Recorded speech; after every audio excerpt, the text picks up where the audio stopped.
सिंधी टियों किताब सबक टियों पाण सगोरा सल्लल्लाहु अलैहि व अला आलिहि व असहाबिहि वसल्लम।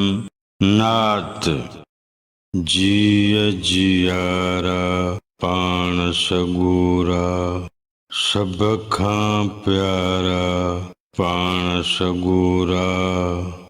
दोस्त हुजे या दुश्मन चाहे सभिनी लय बाझारा आहिनि। जन जो को बि सहारो नाहे तिन जे लाइ सहारा आहिनि।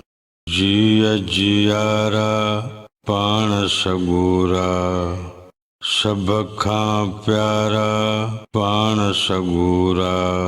हीणनि सां हमराह सदाईं कमज़ोरनि जी ताक़त आहिनि।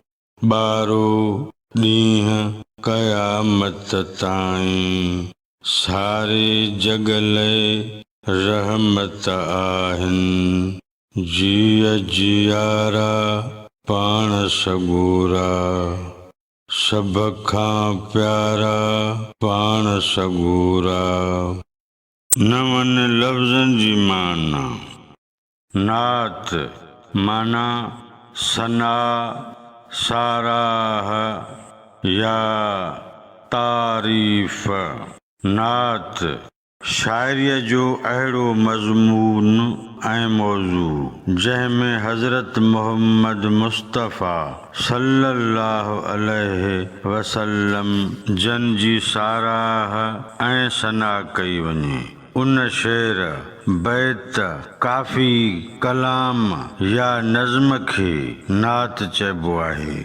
जिय जियारो माना प्यारो, सगोरो माना भलारो, इज़्ज़त ऐं ताज़ीम जे लाइ इस्तेमाल थींदड़ लफ़्ज़। दोस्त माना संगती साथी या यार।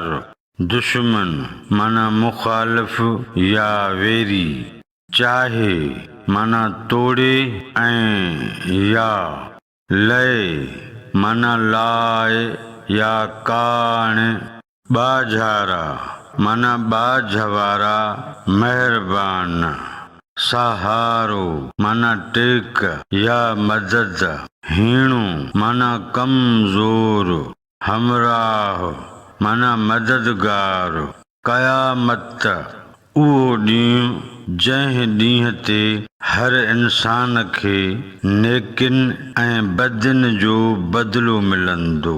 रहमत माना बाझ।